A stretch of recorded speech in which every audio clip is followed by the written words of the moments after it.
وسيئات أعمالنا من يهده الله فلا مضل له ومن يضلل فلا هادي له وأشهد أن لا إله إلا الله وحده لا شريك له وأشهد أن محمدا عبده ورسوله يا أيها الذين آمنوا اتقوا الله حق تقاته ولا تموتن إلا وأنتم مسلمون أما بعد فإن أصدق الحديث كتاب الله وخير الهدي هدي محمد صلى الله عليه وسلم وشر الأمور محدثاتها وكل محدثة بدعة وكل بدعة ضلالة وكل ضلالة في النار. Pada hari Jumat yang lalu kita sudah selesai membahas sampai hadis ke-89. Sekarang kita akan masuki hadis yang ke-90 yang diterima dari Suraqah bin Malik radhiyallahu an. Dia berkata, "Allamana sallallahu alaihi wasallam fil khala an naq'uda 'alal yusra wa nansibal yumna." Rawahul Baihaqi bisanadin dhaif. Dari Suraqah ibni Malik radhiyallahu an, dia berkata bahwa Rasul sallallahu alaihi wasallam telah mengajari kami dalam hal al-khala, buang air besar, yaitu agar kami duduk di atas kaki yang kiri dan menegakkan kaki yang kanan. Hadis ini diriwayatkan oleh Al-Baihaqi dengan sanad yang dhaif. Kata Syekh Al-Bassam, hadis ini dhaif. Berkata Imam An-Nawawi rahimahullah dalam Al-Majmu' juz 2 halaman 89, Al-hadithu dha'ifun la yuhtaju bih, lakin yabqal ma'na wa yusta'nasu bil hadith. Kata Imam An-Nawawi rahimahullah, hadis ini dhaif, tidak bisa dipakai hujjah, tetapi maknanya tetap, maknanya bisa dipakai. Di dalam At-Talkhis dikatakan rawahu Tabrani wal Baihaqi min tariqi rajulin min Bani Mudlij an abi wa fi sanadihi wa fi isnadihi man la yu'rafu. Qala Al-Hazimi la na'lamu fil babi ghairah wa da'a Ibn Rif'ah anna fil babi an Anas falyanzur. Kata di dalam At-Talkhis disebutkan hadis ini diriwayatkan oleh Tabrani dan Al-Baihaqi melalui jalan seseorang dari Bani Mudlij dari bapaknya, dan di dalam sanadnya ada seorang rawi yang tidak dikenal. Kata Al-Hazimi, kami tidak mengetahui dalam bab ini selain hadis ini, dan Ibn Rif'ah mengklaim bahwa ada di dalam bab ini hadis dari Anas, maka hendaklah perhatikan. Jadi hadis ini dhaif, akan tetapi maknanya baqi, maknanya tetap. Di dalam hadis tadi ada kata-kata al-khala dalam arti buang air besar. Maksudnya asluhu al-makanul khali. Asalnya khala ini maknanya adalah tempat yang sepi. Fa sumiya bihil makanul mu'adu liqada'il hajah li khulwihi minan nas atau li khulwil insan bihi. Lalu tempat yang disediakan untuk membuang hajat disebut al-khala, karena tempat tersebut sepi dari manusia atau seseorang menyepi di tempat itu. untuk buang hajat. Jadi kata al-khala diartikan buang air besar. Seperti di kita buang air besar. Padahal yang dibuang bukan cuma air, bahkan airnya kecil. Ada yang lebih besar dari air yang dibuang. Dari hadis ini Syekh Al-Basyam mengambil setidak-tidaknya 5 faidah.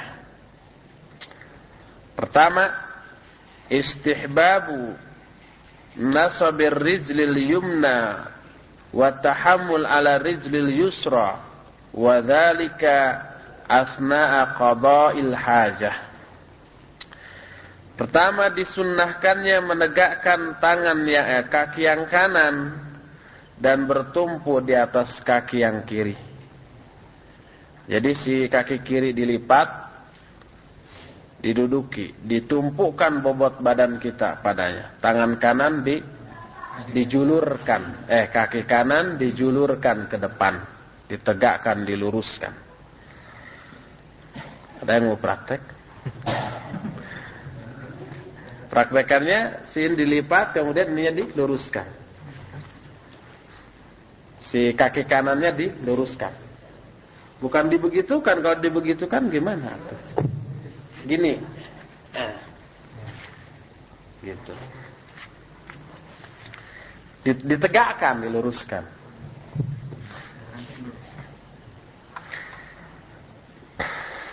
Pertama itu. Itu ketika buang air besar. Kedua, qala al-ulama inna hadhihi al-kaifiyah tusahilu khuruj al-kharij. Bahwa cara seperti itu memudahkan keluarnya sesuatu yang keluar. Memudahkan keluarnya yang keluar. Jangan ditanya apa yang keluar. Ketiga, sebab di sini enggak dijelaskan.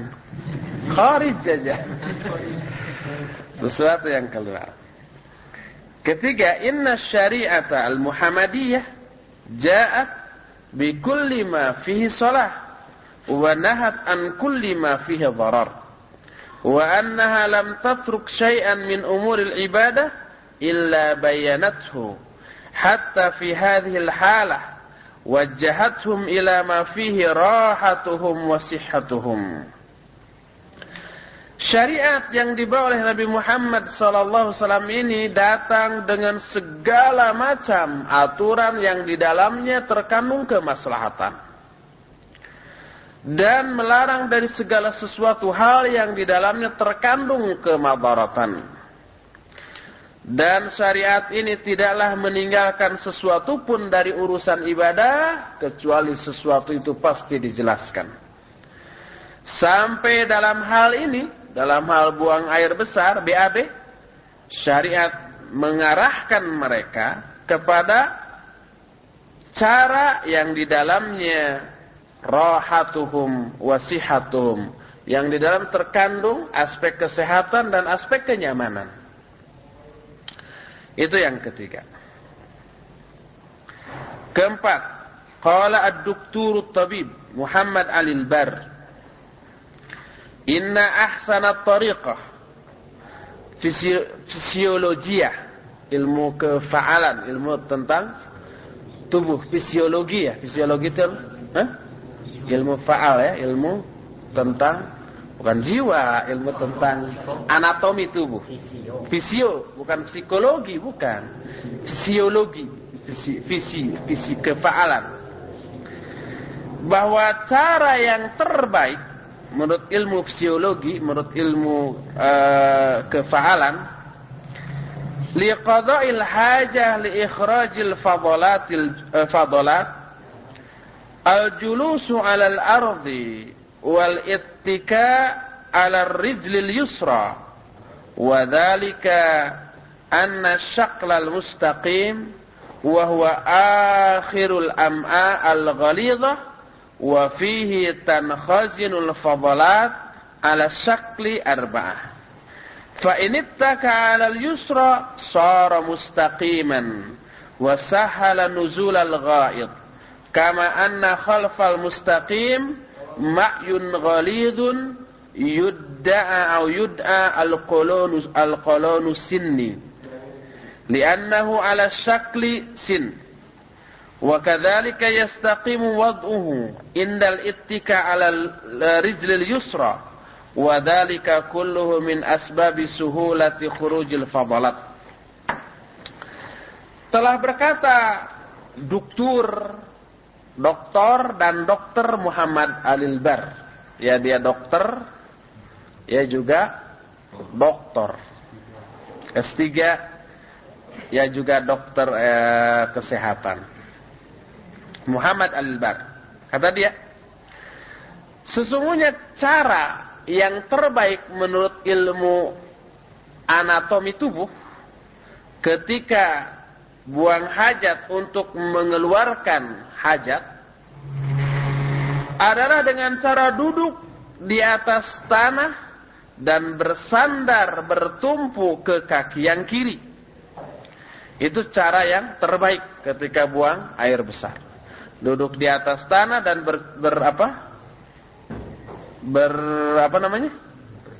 bertumpu pada kaki yang kiri.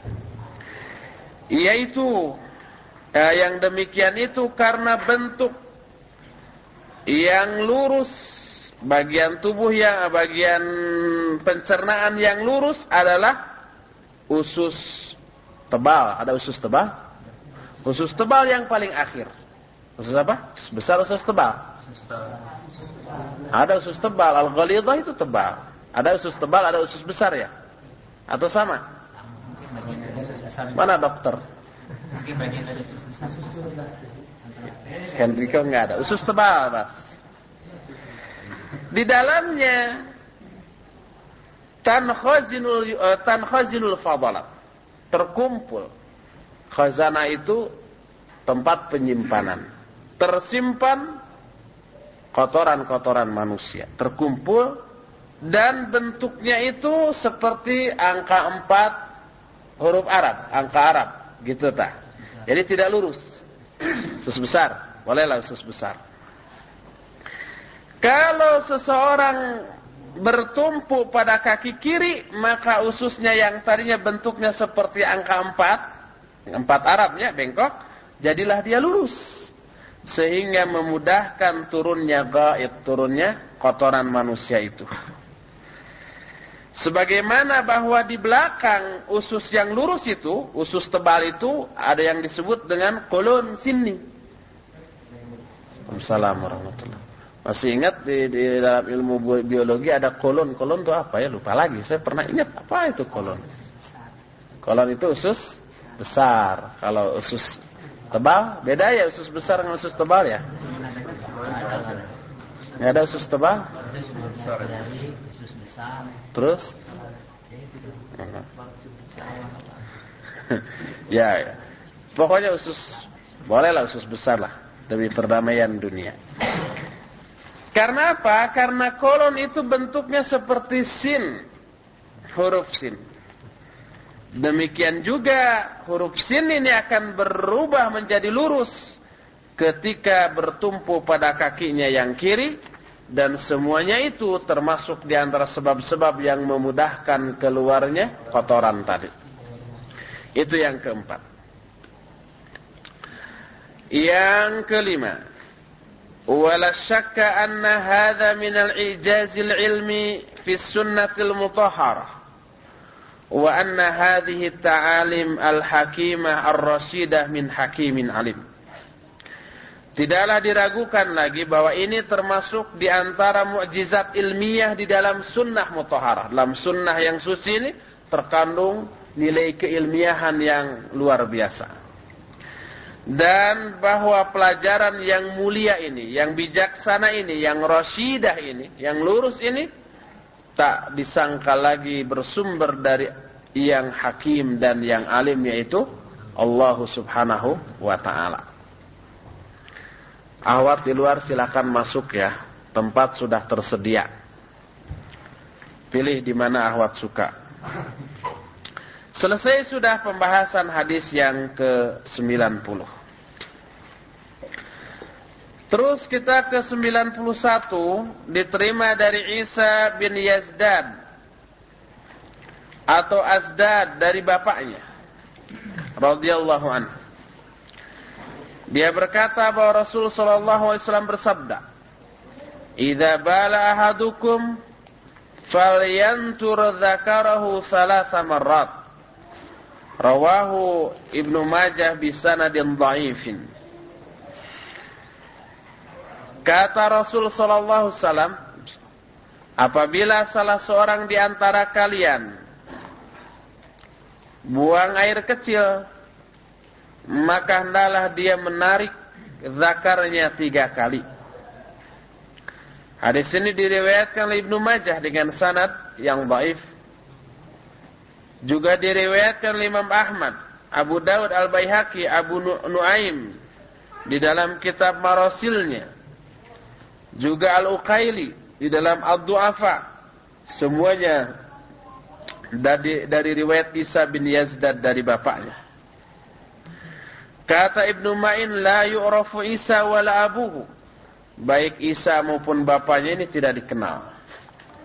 Kata An-Nawawi dalam Syarah Al-Muhadzab, ittafaqu ala annahu dhaif. Para ulama sepakat bahwa hadis ini dhaif. Kata Ibnu Qayyim dalam Ighatsatul Lahafan, raja'tu syekhana, yani Ibn Taimiyah, fi salti wan natri falam yarah wa qala lam yasih al hadis.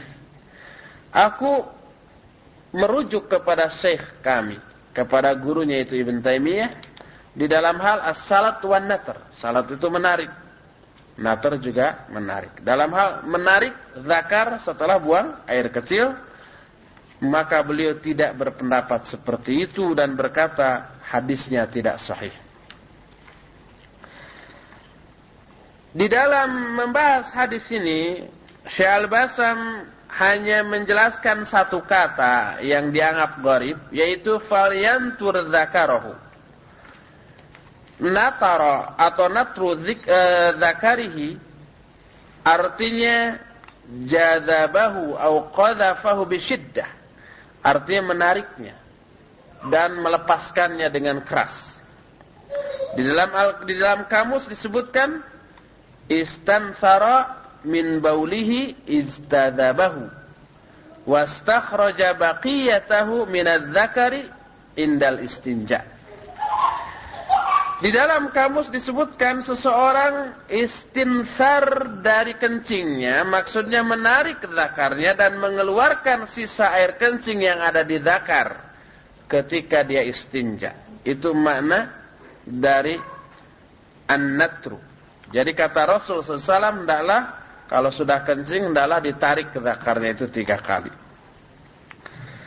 Dari hadis ini diambil setidak-tidaknya 5 faidah. Pertama, natru dzakari huwa jadbuhu liyaqdhifa baqiyatal baul bisyiddah. Bahwa menarik zakar artinya natru zakar itu menariknya untuk membuang sisa air kencing yang ada di dalamnya dengan keras. Kedua, al-haditsu yadullu ala istihbabin natri 3 marrat ba'dal baul. Hadis ini menunjukkan sunnahnya menarik 3 kali setelah selesai kencing. Ketiga, al-hikmatu fi dzalik huwa ikhraju baqiyatil baul min adz-dzakar ila al-kharij ziyadatan fil inqa wa takhallusan min baqiyatil baul. Hikmah dari hal ini adalah mengeluarkan sisa air kencing dari zakar keluar agar tambah bersih dan takhallusan min baqiyatil baul untuk mensucikan, membersihkan dari sisa-sisa air kencing. Apalagi sering di kalangan kita ya, yang setelah kencing itu tidak seluruhnya keluar. Setelah selesai istinja dimasukkan lagi. Pas sholat terasa keluar lagi 1 tetes 2 tetes. Sering ada yang bertanya seperti itu kepada saya. Nah ini advisnya apa namanya? Saran dari Rasul sallallahu alaihi wasallam. Keempat, istihbabun natri was-salti huwal masyhur min madhhabil Imam Ahmad. Walladhi yamshi alaihi ashabuhu fi musannafatihim. Qala fil insaf nassa ala dzalika wa qala bihil ashab.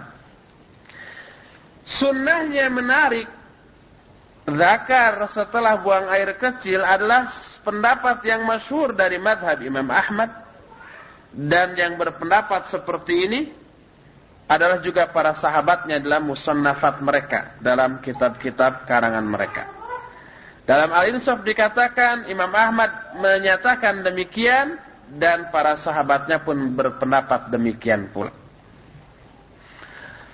Kelima, berkata Syekhul Islam Ibn Taimiyah rahimahullah, "Sautul dzakari wa natruhu bid'atun wal baulu yakhruju bi tabaihi." Kata Syekhul Islam Ibn Taimiyah bahwa menarik zakar itu bid'ah.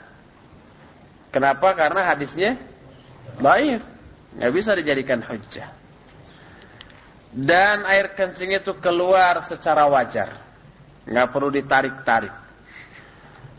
Atau kata orang Sunda digibrik-gibrik. Apa bahasa Indonesianya? Digibrik-gibrik itu digibrik-gibrik. Berkata Syekh Abdurrahman As-Sa'di, "As-sahih annahu la yustahabul mashu wan natr li'adami thubuti dzalik wa li'annahu yahdutsul waswas." Yang benar tidak disahihkan mengusap, juga tidak disunnahkan mengusap, tidak disunnahkan juga menarik, karena tidak adanya hadis yang sahih tentang hal itu. Dan karena hal itu bisa menimbulkan was-was.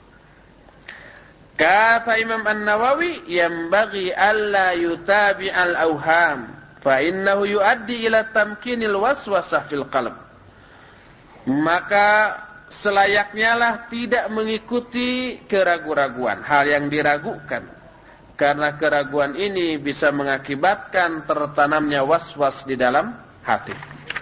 Walhasil, simpulan dari pembahasan hadis nomor 91 ini, hadis tentang masjid itu dhaif.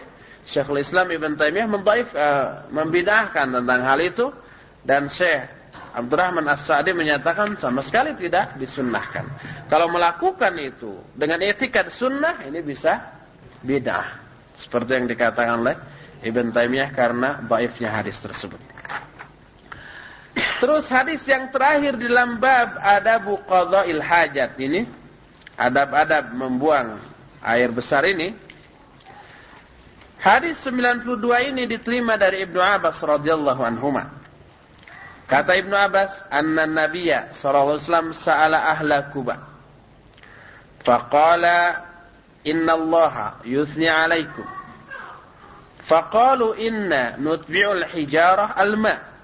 Rawahu al-Bazzar bisanadin dhaif, wa asluhu fi Abi Daud, wa sahahahu Ibnu Khuzaimah min hadits Abi Hurairah radhiyallahu an biduni dzikril hijarah. Kata Ibnu Abbas, Nabi SAW bertanya kepada penduduk Kuba. Kuba ini masih di daerah Madinah juga, sebuah desa ada namanya Kuba. Kemudian di sana didirikan sebuah masjid. Masjidnya disebut juga Masjid Kuba. Dan itu masjid yang pertama kali dibangun, dan oleh Al-Quran ditazkiyah sebagai masjid yang dibangun di atas takwa. Nabi SAW bertanya kepada penduduk Kuba. Kata Nabi SAW, "Sungguhnya Allah memuji kalian." Apa penyebabnya? Itu intinya pertanyaannya. Kata mereka, "Kami mengikuti batu dengan air." Maksudnya dalam istinja. Setelah istinja, kemudian setelah buang air besar, kemudian istinja dengan batu, setelah itu dengan air. Jadi digabungkan antara dengan batu dan dengan air. Hadis ini diriwayatkan Imam Al-Bazzar dengan sanad yang dhaif, tapi asal hadis ini dalam Sunan Abu Daud. Hadis ini disahihkan oleh Imam Ibnu Khuzaimah dari hadis Abu Hurairah radhiyallahu anhu, tetapi tanpa menyebut al-hijarah. Jadi dalam hadis Abu Hurairah yang sahih itu bahwa kami beristinja dengan air tanpa disebut batu. Hadis ini sahih tanpa penjelasan batu dan dhaif kalau ditambah dengan batu. Kita sudah jelaskan pada beberapa waktu yang lalu bahwa istinja dengan kedua-duanya itu kata Syekh Al-Albani hafizahullah dikhawatirkan termasuk ghulu di dalam ad-din karena tidak adanya nas tentang hal itu. Nabi SAW istinja hanya dengan batu saja 3 atau hanya dengan air tanpa batu. Di dalam At-Talkhis disebutkan tentang hadis Quba. Lalu dikatakan wa kanu yajma'una bainal ma' wal hijarah. Rawahu Al-Bazzar fi musnadih. Wa la na'lamu ahadan rawahu an Zuhri illa Ahmad bin Abdul Aziz. Wa Ahmad bin Abdul Aziz da'afahu Abu Hatim. Walidha qala an-Nawawi fi syarh al-Muhadzab al-ma'rufu min turuqil hadits annahum kanu yastanjawna bil ma' wa qala fil khulasah wa amma mastuhira fi kutub at-tafsir wal fiqh min jam'ihim bainal ahjar wal ma' fala yu'rafu wal mahfuz al-iqtisar 'ala al-ma' wa dha'afahu Abu Hatim wan Nawawi wa Ibnu Qayyim wa Ibnu Hajar wa qala al-Muhabb at-Tabari la aslalah wa muraduhum al-jam'u bainal ma'i wal hijarah wa amma al-iqtisar 'ala al-ma' faqala al-Hafidh al-hadithu sahihun an Abi Hurairah biduni dhikri al-hijarah qala al-Syekh Al-Albani as-sahih anna al-ayah nazalat fi isti'mal al-ma'i faqat kama fil hadits alladhi rawahu Abu Daud an Abi Hurairah marfu'an. Di dalam At-Talkhis disebutkan mereka ahli Kuba, penduduk Kuba ini, mereka menyatukan antara air dengan batu dalam beristinja. Ini dalam hadis riwayat Al-Bazzar dalam musnadnya. Dan kami tidak mengetahui seorang pun ahli hadis yang meriwayatkan hadis ini dari Az-Zuhri kecuali Ahmad bin Abdul Aziz. Sedangkan Ahmad bin Abdul Aziz didhaifkan oleh Abu Hatim. Oleh karena itu Imam An-Nawawi dalam Syarah Al-Muhadzab mengatakan bahwa yang dikenal di dalam metode ilmu hadis mereka itu adalah istinja hanya dengan air. Lalu dalam khulasah perkataannya dia katakan adapun yang dikenal dalam kitab-kitab tafsir, fiqih, kitab tafsir dan fikih bahwa mereka menyatukan antara batu dengan air, maka ini tidak dikenal. Yang benar adalah mencukupkan hanya dengan air saja. Oleh karena itu Abu Hatim, An-Nawawi, Ibnu Qayyim, Ibnu Hajar itu membaifkan pendapat yang menyatukan dua batu dengan air tadi. At-Tabari mengatakan ini tidak ada asalnya. Maksudnya menyatukan air dengan batu. Adapun hanya mencukupkan dengan air, maka Al-Hafidh berkata hadisnya sahih dari Abu Hurairah tanpa diterangkan dengan batu. Kata Syekh Al-Albani, yang benar adalah bahwa ayat ini turun karena dalam hal menggunakan air saja, tidak dengan batu. Sebagaimana dalam hadis yang diriwayatkan Abu Daud dan Abu Hurairah secara marfu. Jadi ayat ini yang dimaksud ayat ini turun adalah yang terdapat dalam surah At-Taubah yang mengatakan fihi rijalun yuhibbuna ayyatatahharu wallahu yuhibbul mutatahhirin. Bahwa di dalam masjid-masjid itu, Masjid Quba maksudnya, ada orang-orang yang mencintai kesucian. Dan Allah sangat cinta kepada orang-orang yang suka bersuci. Ayat ini turun maksudnya mereka bersuci hanya menggunakan air dalam beristinja. Sekarang mufradat hadis. Pertama Quba. Kata Ibnu Sayyiduh atau Sayyidah wallahu a'lam. Sesungguhnya Quba lam yuhka bil mad wa lam yuhka ghairuh. Quba dengan adanya mad, dengan ba-nya dipanjangkan, dan selain itu tidak ada riwayat lain. Kata Al-Bakari minal Arab may yadhkuruhu wa yusarrifuhu. Man yudzakiruhu. Man yudzakiruhu wa yusarrifuhu wa minhum may yuannithuhu wa la yusarrifuhu. Orang Arab, kata Al-Bakari, ada di antara mereka ahli bahasa Arab yang menganggap Quba ini muzakkar dan bisa ditasrif. Tetapi sebagian lagi ada yang menganggap bahwa Quba ini muannats dan tidak bisa ditasrif.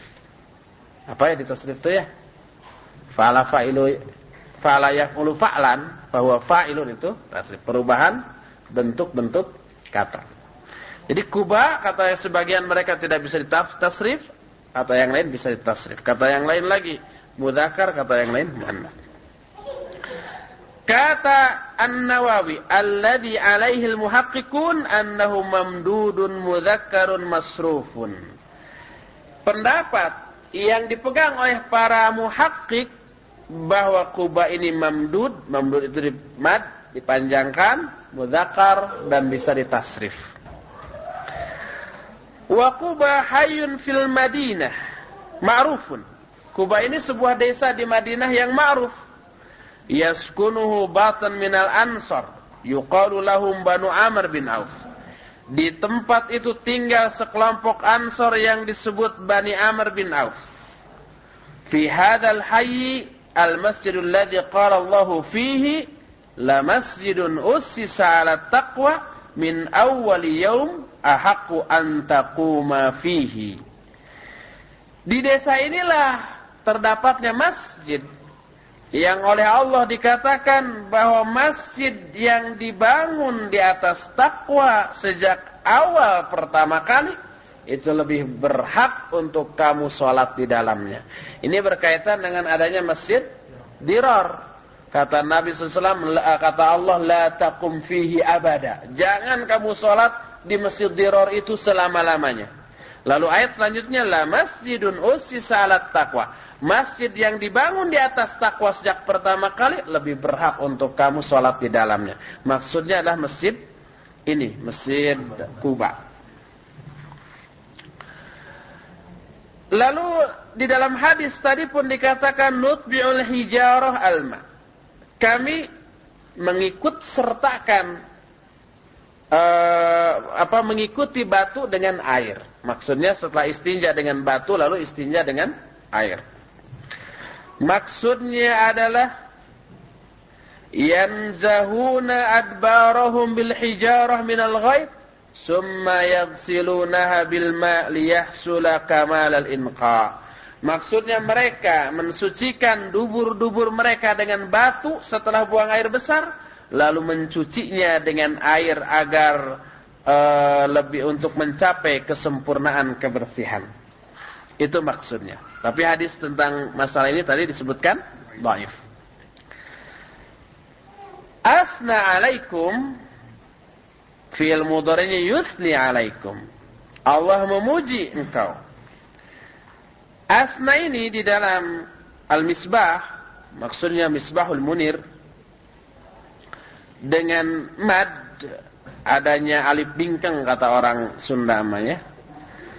Yuqalu asnaitu alaihi khairan wa bi khairin wa asnaitu alaihi syarran wa bi syarrin.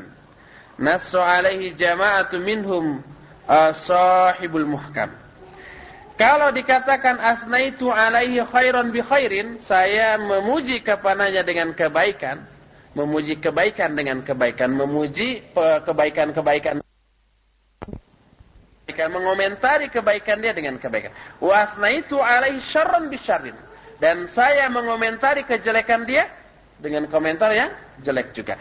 Jadi asna yusni bisa berupa komentar yang baik, bisa juga berupa komentar yang jelek. Wa qala ba'dhum la yusta'malu tsana illa bil hasan wa fihi nadhar. Sebagian mereka dikatakan bahwa as-sana tidaklah dipergunakan kecuali untuk kebaikan, jadi bersifat pujian. Sama dengan makna memuji di kita, yang namanya memuji pasti baik. Tidak bisa, wah saya memuji dia sebab dia tuh goreng patut. Itu bukan memuji, tapi menghina. Itu kata sebagian. Tapi dalam hal ini ada perselisihan. Di dalam Sahih Bukhari dan Muslim, Nabi SAW menyatakan, marru bi janazah fa'athnau 'alaiha khairan faqala alaihi salatu wassalam wajabat, thumma marru bi ukhra fa'athnau 'alaiha syarran faqala wajabat, wa su'ila an qawlihi wajabat faqala hadha athnaytum 'alaihi khaira fawajabat lahul jannah wa hadha athnaytum 'alaihi syarra fawajabat lahun nar. Kata dalam sebuah hadis, berlalu janazah. Mereka mengiring satu janazah di hadapan para sahabat. Lalu para sahabat memuji-muji kebaikan janazah ini. Lalu kata Nabi, wajiblah. Lalu apa? Pastilah. Boleh, pastilah. Lalu ada lagi janazah yang lain. Lalu para sahabat menyebut-nyebut kejelekan janazah itu. Kata Nabi, pastilah. Wajiblah. Wajib di sini juga bukan pasti. Lalu beliau ditanya, apa yang dimaksud wajiblah itu? Kata Nabi SAW, kalian memuji kebaikan orang itu, maka wajiblah bagi dia surga. Dan kalian menyebut-nyebut kejelekan jenazah yang kedua, maka wajiblah baginya neraka. Jadi asna bisa dipakai untuk memuji atau bisa sebaliknya. Apa sebaliknya dari memuji? Mencela, menjelekkan. Nutbi'ul hijarah alma, nutbi itu termasuk fi'il yang menasabkan dua maf'ul.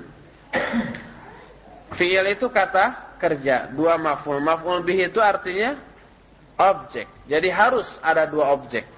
Dan dua-duanya nasab. Al-hijarah di sini maf'ul pertama dan maf'ul kedua. Nutbi'u. Failnya mana? Mustatir, takdirnya nahnu. Jadi fiilnya ittaba, failnya nahnu, maf'ul bihnya al-hijarah wal ma. Jadi dua-duanya harus mansub. Nutbi'ul hijarata al-ma'a.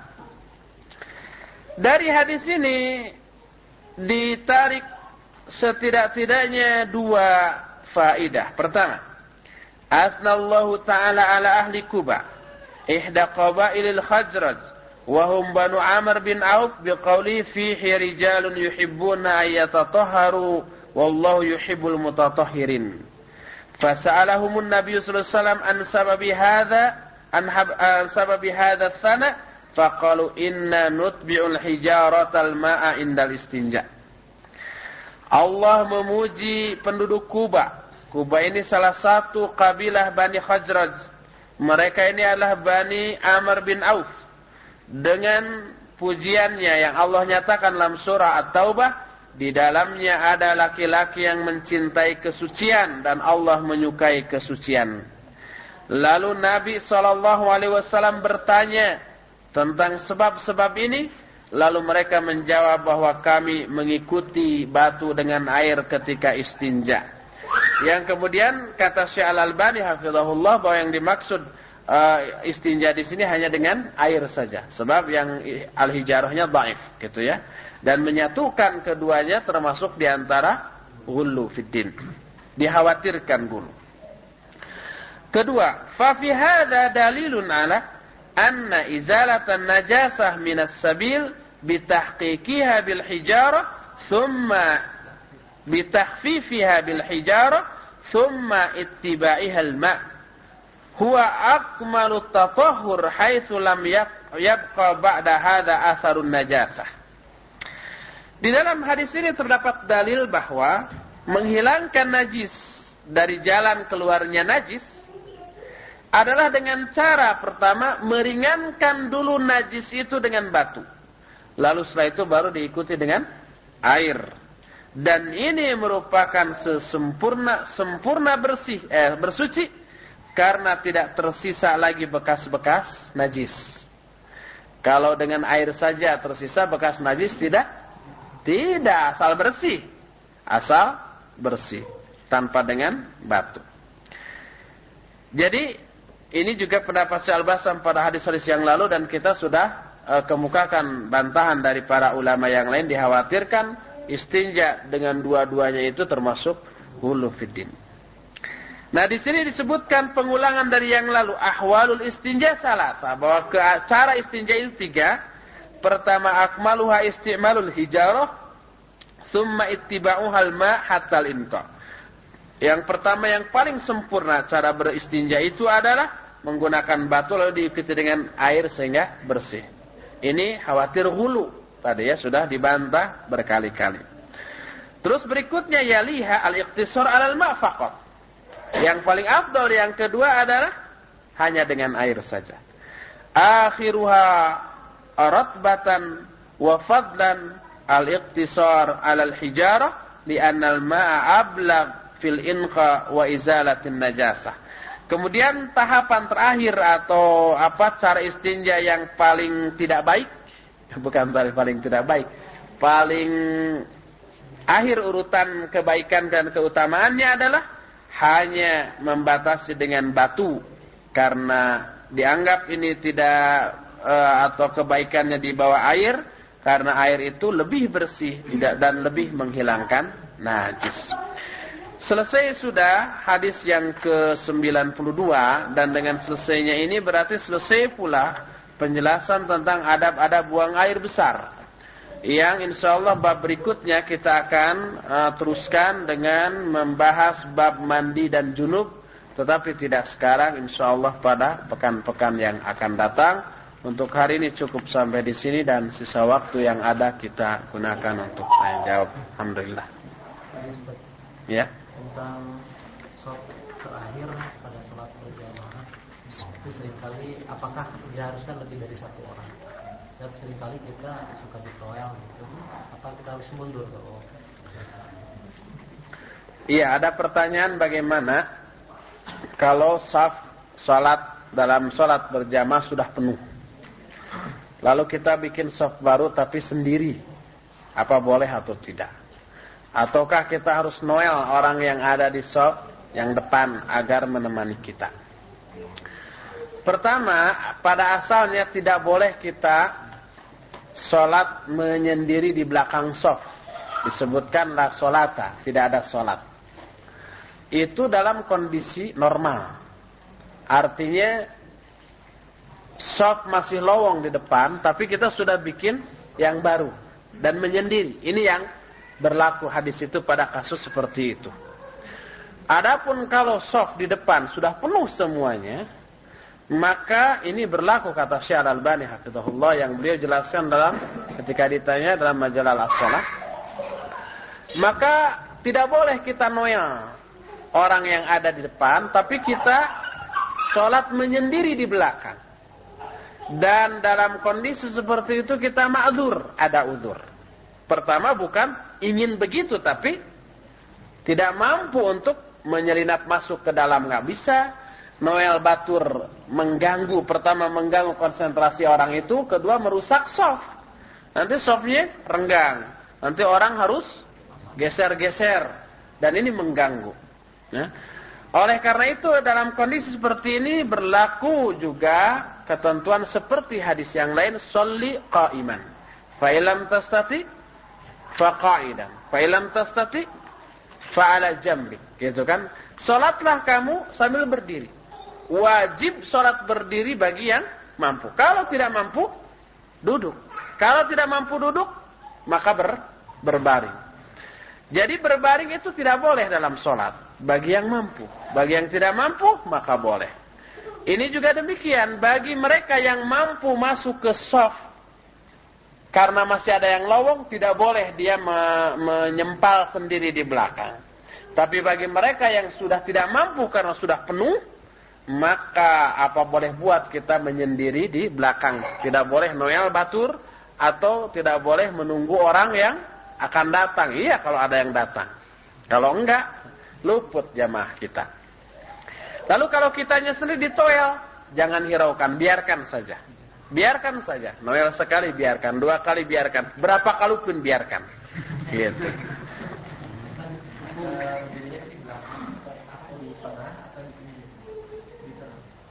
Maksudnya di tengah apa? Kan sudah penuh. Oh, di tengah imam gitu. Iya, wallahu alam lebih baik di sebelah kanan. Berdasarkan hadis, innallaha wa malaikatahu yusholluna ala mayaminis sufuf. Apa? Dhaif? Di mana? Al-Qaul Mubin? Masa apa dhaifnya? Apa dhaifnya?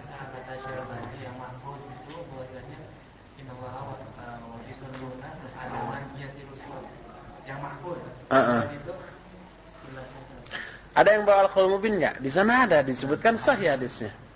Enggak, di Al-Qaul Mubin fi akhtail musallin.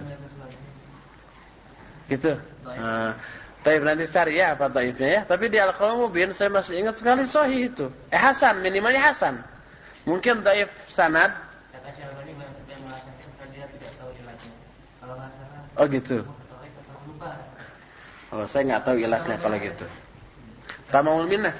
Waduh, nggak dibawa tamamul minnah. Tamamul minnah nggak? Tapi nanti kita buka lagi. Tapi bahwa di sebelah kanan imam itu utama itu la syakka fihi ya, maknanya. Syak? Enggak la syakka fihi. Oh gitu. Salah lagi saya. Tapi nanti dibuka lagi ya. Jazakallahu khairan jazaa. Kedua, jadi kesimpulannya tadi ya, tidak boleh narik orang, dan kalau kita detail diam. Adapun di sebelah kanan atau ininya, wallahu a'lam. Kalau saya tadi katakan lebih utama di kanan karena adanya hadis tadi, katanya hadis itu tadi baik, ini disimpan dulu, jadi PR untuk masa yang akan datang. Apabila kita akan safar kebetulan hari Jumat, apakah boleh sholat jamaah asar setelah sholat Jumat? Wallahu a'lam. Kalau setelah sholat Jumat, fihil khilaf ya. Disebutkan lelaki yang baik untuk wanita yang baik. Tetapi mengapa ada istri Nabi yang tidak baik seperti istri Nabi Lut, atau sebaliknya seperti istri Firaun? Iya. Itu nanti kalau sudah membahas tafsir ya. Kita sebenarnya di daurah itu dulu akan sampai kepada pembahasan ayat itu. Sebab di daurah yang 6 bulan itu membahas tafsir Adwaul Bayan surah An-Nur. Hanya kita baru ayat yang keberapa? Ayat pertama ya. Ayat kedua itu pun belum selesai, masih panjang. Mudah-mudahan nanti itu bisa dilanjutkan dan bisa sampai kepada pembahasan itu. Sabar ya. Dalam salat berjamaah, kita dapati imam sedang ruku rakaat pertama. Dan terus kita ikuti sampai selesai. Apakah harus nambah lagi 1 rakaat karena tidak membaca Fatihah, atau ruku tadi sudah dihitung 1 rakaat? Ini pernah kita bahas dalam Al-Qaul Mubin fi akhtail musallin. Kesimpulannya bahwa asal dapat ruku berarti dapat 1 rakaat. Faman adrakar ruku wa man adrakar ruku faqad adrakar rakaat. Siapa yang mendapatkan 1 ruku berarti dia mendapatkan 1 rakaat. Dalilnya banyak. Salah satunya hadis Abu Bakrah. Begitu masuk masjid, imam sedang ruku, maka di lawang panto, di lubang pintu, apa lawang teh? Lawang. Di lawang pintu langsung dia takbir, langsung ruku, kemudian sambil ruku dia jalan menuju shaf. Sambil ruku dia berjalan. Lalu sudah selesai salam, ikut salam. Kata Nabi SAW, siapa yang begitu tadi? Saya ya Rasulullah. Kata beliau, jangan ulang lagi sekali lagi. Jangan begitu-begitu lagi. Nah, ini difahami oleh para ulama. Yang dimaksud jangan begitu-begitu lagi itu jangan ruku sambil jalan. Bukan jangan tidak menambah rakaat. Kalau ternyata tadi itu tidak sah rakaat pertama, pasti Nabi SAW akan menyuruh untuk menambah 1 rakaat lagi. Tapi ini tidak. Hanya dilarang, jangan sekali-kali lagi begitu. Sudah, tidak disuruh menambah lagi 1 rakaat. Ini menunjukkan bahwa itu sudah masuk 1 rakaat. Kemudian dalam riwayat lain, Rasul sallallahu alaihi wasallam pernah kesiangan salat subuh. Begitu masuk, imam sedang berdiri pada rakaat kedua dan sedang membaca surat. Begitu imam salam, Nabi sallallahu alaihi wasallam menambah lagi 1 rakaat lagi. Padahal itu imam tadi sedang membaca surat. Berarti tidak kebagian Fatihah. Tapi kebagian 1 rakaat terakhir. Beliau hanya menambah 1 rakaat lagi. Dan banyak lagi hadis yang lainnya. Wallahu a'lam. Bolehkah kita menggelapkan atau mengeringkan air wudu? Oh, mengelap. Bolehkah kita mengelap atau mengeringkan air wudu ketika akan sholat? Boleh. Boleh dilap, boleh pakai hair dryer, pakai kipas angin, terserah. Boleh juga tidak dikeringkan. Bolehkah berbohong untuk menyelamatkan orang dari syirik besar? Gimana contohnya ya?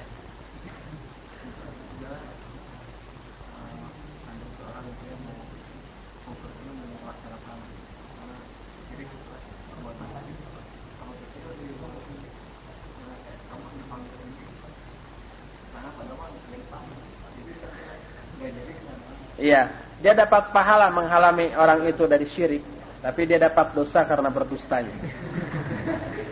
Kenapa tidak dijelaskan? Jangan ke sana, syirik itu 2 pahalanya kita, ya dakwah yang menghalangi orang itu dari syirik. Nggak mau, terserah dia urusan.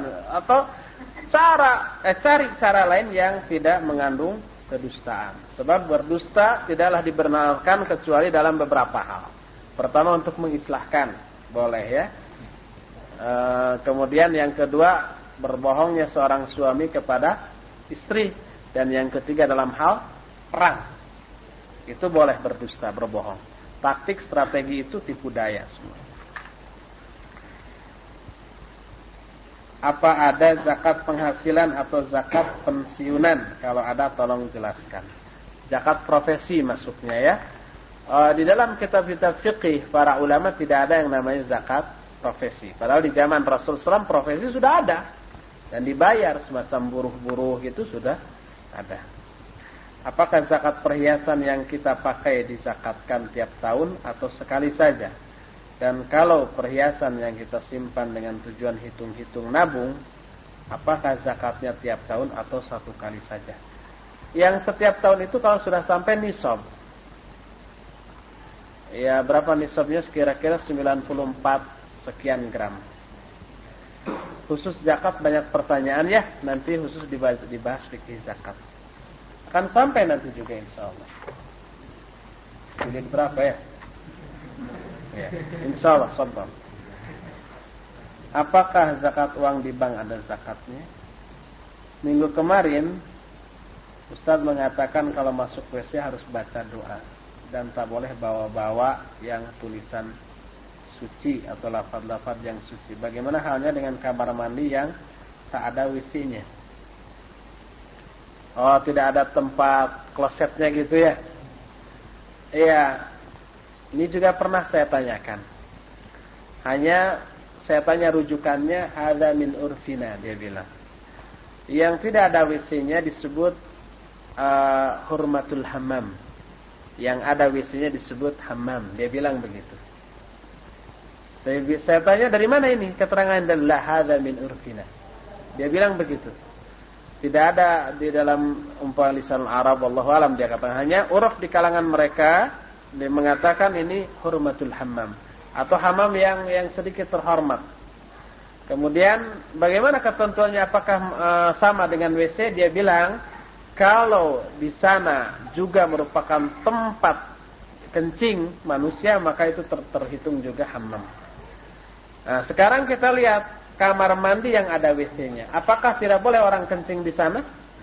Boleh, malah bisa khusus untuk itu juga, gitu ya. Makanya itu juga masih dipandang sebagai WC hammam. Hah? Apa? Biayanya saya lupa namanya ya. Luhaidan kalau nggak salah. Ini seorang murid Syekh Al-Utsaimin di Qasim. Saya tanya waktu daurah di Ma'had di Libya, itu begitu.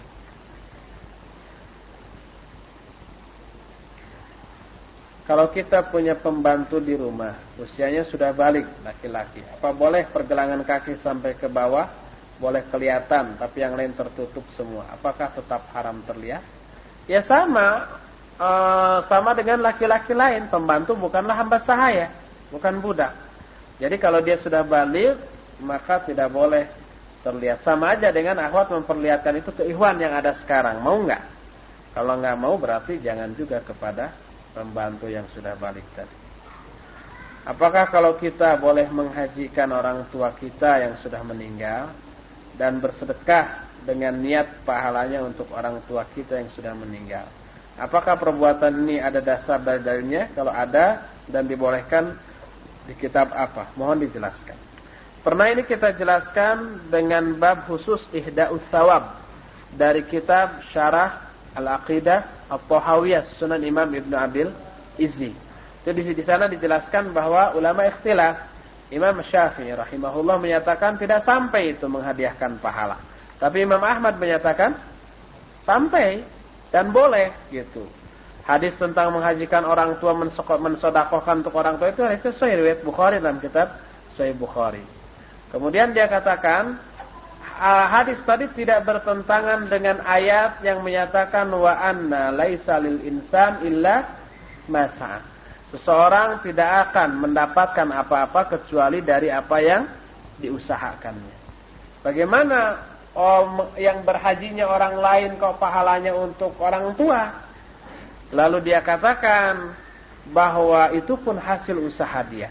Kalau yang menghajikannya anaknya, kenapa anaknya bisa menghajikan orang tuanya? Itu hasil jerih payah orang tuanya yang telah mendidik anaknya sehingga anaknya itu menjadi orang yang soleh, ingin berbuat baik kepada orang tua dan seterusnya. Cara berbuat baiknya dengan cara menghajikan. Ini sesuai dengan makna ayat tadi. Jadi hadis tadi tidak bertentangan dengan ayat itu. Oleh karena itu, Imam Ahmad bin Hanbal menyatakan bahwa Ihda'us Tsawab boleh, membolehkan hal itu. Sedangkan Imam Asy-Syafi'i rahimahullah menyatakan tidak akan sampai gitu. Hah? Masa? Di mana? Di Syarah Aqidah Tahawiyah? Itu? Ada yang masih ingat nggak waktu membahas? Dang, ya gitu nggak? Nggak ingat. Tidur waktu ngajinya. Itu coba dicek lagi kasetnya ada ya tentang Ihda'us Tsawab, menghadiahkan pahala ya. Allahu a'lam. Apakah boleh mengadakan rapat atau pertemuan yang membahas tentang suatu kegiatan di dalam masjid? Boleh kalau itu manfaat ya, bukan maksiat. Bagaimana kedudukan para wali songo menurut para ulama salaf? Ketika ulama-ulama salaf sudah tidak ada, atau ketika wali songo ada, para ulama salaf sudah tidak ada. Jadi tidak ada komentar mereka, pendapat mereka tentang wali songo ini. Karena zaman wali songo kan zaman kesini, abad-abad 19 atau 20 kan, sedangkan para ulama salaf. Adapun para ulama Saudi seperti Syekh bin Baz, Syekh Al-Albani tidak mengenal wali songo sehingga tidak berkomentar juga. Dan kalau toh hanya mendengar ya tidak akan mungkin berkomentar karena tidak tahu gitu ya. Jadi kalau ditanya bagaimana kedudukan para wali songo menurut pemahaman ulama salaf, para ulama salaf tidak berkomentar apa-apa tentang mereka. Bolehkah mengaji pada anak-anak tanpa hijab antara ikhwan dan akhwat? Lebih baik sejak dini dipisahkan untuk membiasakan mereka dan mendidik mereka sejak kecil sehingga sudah besar terbiasa. Sebab kalau sejak kecil dibiasakan ngumpul, itu setelah lama ngerti mau berpisahnya itu berat. Sayang, sudah senangnya begitu. Bagaimana hukumnya menghadiri acara Maulud Nabi karena suatu keterpaksaan? Keterpaksanya apa ya? Terpaksa gimana? Apa dihukum? Atau mau dibunuh, mau dipecat dari pekerjaan? Terpaksa apa? Oh, terpaksa kurang kuat. Yang jelas tidak boleh. Bid'ah. Terpaksa apa ya? Apakah hadis bahwa orang yang meninggal pada hari Jumat akan dijauhkan dari azab kubur itu sahih? Ya. Sahih. Kita pernah bahas itu di dalam Al-Qiyamatus Sughra wa Alamatu Qiyamatil Kubra. Bahwa orang yang meninggal pada hari Jumat itu akan dijauhkan dari azab kubur. Kemudian orang yang mati sakit perut juga begitu, syahid malah itu dikatakan. Kemudian apalagi lah ya. Nanti untuk pastinya ikhwan yang ini ingatkan saya untuk membuka kembali itu. Di bawah enggak itu? Qiyamatus Sughra. Enggak. Bagaimana jika seorang yang suka buang air kecil tidak dijebak? Tidak dijebak. Hah? Pas meninggalnya pada hari Jumat itu diazab kubur.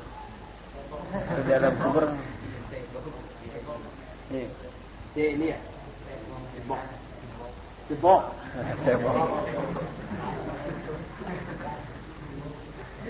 Bagaimana jika seorang yang suka buang air kecil lalu tidak cebok? Cuma tadi katakan digibrik-gibrik. Pas meninggalnya pada hari Jumat itu diazab kubur atau tidak? Karena hari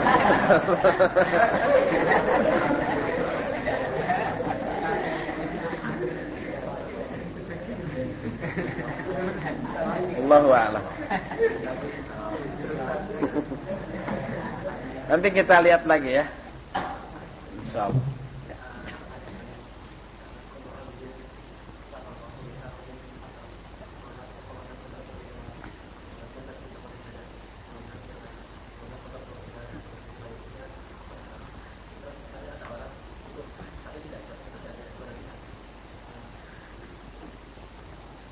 Kepada apa? Mubah.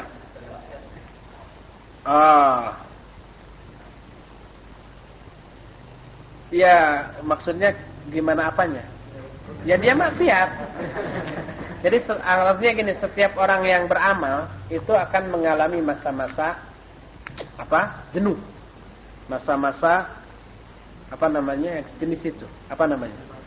Malas, jenuh atau imun, atau imun. Bosan, malas. Nah, barang siapa yang ketika bosannya jenuh itu adalah terjerumus ke dalam sunnah, tergiring kepada sunnah, berarti dia tertunjuki. Dan barang siapa yang kepada bidah berarti dia akan binasa. Sekarang ketika malas itu larinya ke maksiat, bagaimana ya? Sama binasanya. Karena maksiat itu jangankan sedang malal tadi, sedang rajin ibadah pun mungkin saja terjerumus ke dalam maksiat.